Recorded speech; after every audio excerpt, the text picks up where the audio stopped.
We begin tonight with breaking news. Lisa Marie Presley, the only child of Elvis Presley, has died at the age of 54. Good evening. Thanks so much for joining us. I'm Marcella Lee. I'm Carlo Cicchetto. Lisa Marie Presley's mother, Priscilla Presley, confirmed the news tonight, saying her daughter died after being rushed to a hospital in the L.A. area earlier today. According to the L.A. Fire Department, she was found unresponsive in her home earlier today in cardiac arrest. After CPR, she was rushed to a nearby hospital where TMZ reported she was on life support in the ICU. So far, it is not clear what led to her death. Lisa Marie Presley appeared at the Golden Globe Awards just 2 days ago.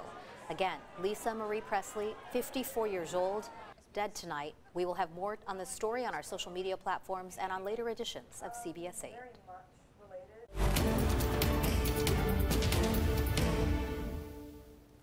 Our other top story tonight, Maya Milliete's sister was worried Maya's husband, Larry Milliete, might snap when he found out she was filing for divorce. That testimony came in day 2 of Larry Milliete's preliminary hearing. Maya's sister testified the couple was openly fighting during a trip to the Glamis sand dunes just days before the mother of 3 went missing. CBS 8's David Godfredson reports on the key evidence that came out today in court. They were having a fight, like really bad fight. The arguments between Larry Milliete and his wife Maya suddenly got worse and more public during a camping trip with family members at the Glamis sand dunes 1 week before Maya went missing on January 7th, 2021. Maya's sister Mary Chris Droulet and her family were on that camping trip. She recalls the couple was arguing about Maya's new off-road Jeep. They were arguing a lot who would be driving the Jeep, like if Larry will be driving the Jeep, my sister doesn't want to go. Mary Chris testified about the arguments during day 2 of the preliminary hearing in the murder case against Larry Milliete. It's almost like he will be driving the Jeep to have my sister mad. When my sister asked him for her turn to ride the Jeep, he wouldn't let her. Later, during that same trip to Glamis, Mary Chris said her sister confided in her that she was planning on leaving her husband. She said, "Get ready.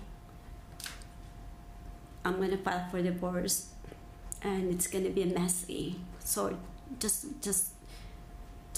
just be ready for it. It's going to be a messy divorce." Later, that same conversation took a much darker turn. She said, "If something happens to me, it's going to be Larry." I just told her, "Be careful." Because I know Larry has that tendency to snap and be able to hurt her. On cross-examination, Larry's defense attorney seemed to suggest Maya went missing because she voluntarily left her family. She did mention that she wanted to get her own place. So she wanted to leave Larry and find a place for herself, alone, without Larry. Without Larry, yes. In the end, the judge will decide whether there is enough evidence for Larry Milliete to be tried on murder charges. This preliminary hearing is expected to last at least another week. David, we know Maya's family is very close. Are any other members of the family expected to take the stand in this preliminary hearing? Yes, we expect 2 of her brothers, her niece, and possibly even her father will take the stand as the prosecution attempts to show that Maya Milliete would never abandon her family. Parts of the case they need to strengthen because, as we know, it's going to be difficult to prosecute without Maya's body. David Godfredson reporting for us. Thanks, David.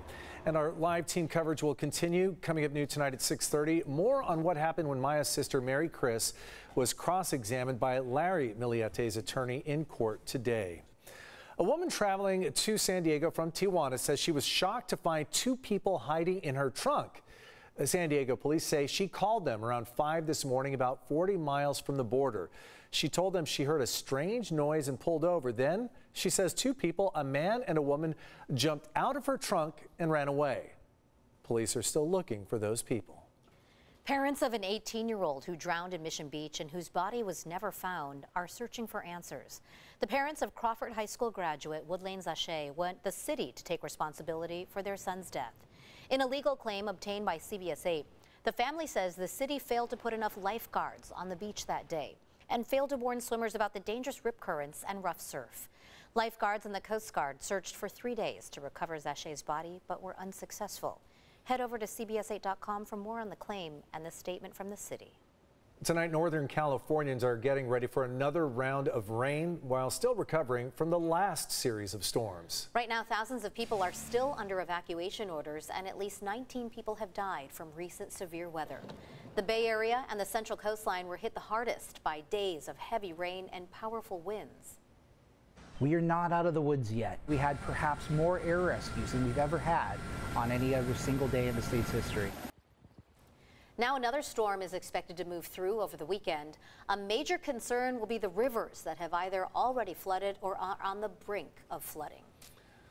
Meantime, crews with the San Diego Fire Department rescue team were sent to help in Northern California. This week, more than a dozen firefighters headed to Sacramento and Merced counties to assist with search and rescue efforts following flooding caused by the atmospheric river storms. The department says the team will use this as an opportunity for real-life training in severe weather events. Tonight, at least 6 people in Alabama are dead after a giant storm system spawned a tornado. This is video of some of the damage. It shredded homes and uprooted trees. Officials say the deaths were scattered across multiple homes in the Old Kingston community. 12 other people were severely injured in that storm. Tonight, at least 5 people are dead after a fiery multi-vehicle crash in Phoenix, Arizona this morning. Investigators say 2 semi-trucks and 2 other vehicles collided, sparking a huge fire. This crash happened just hours after 3 other wrecks along the same highway. The San Diego Police Department is commissioning a new vessel to serve in Mission Bay. The department says this boat will be used for rescue operations, dive missions, boating collision investigations, and boating under the influence enforcement. They acquired it through the Urban Areas Security Initiative grant funding.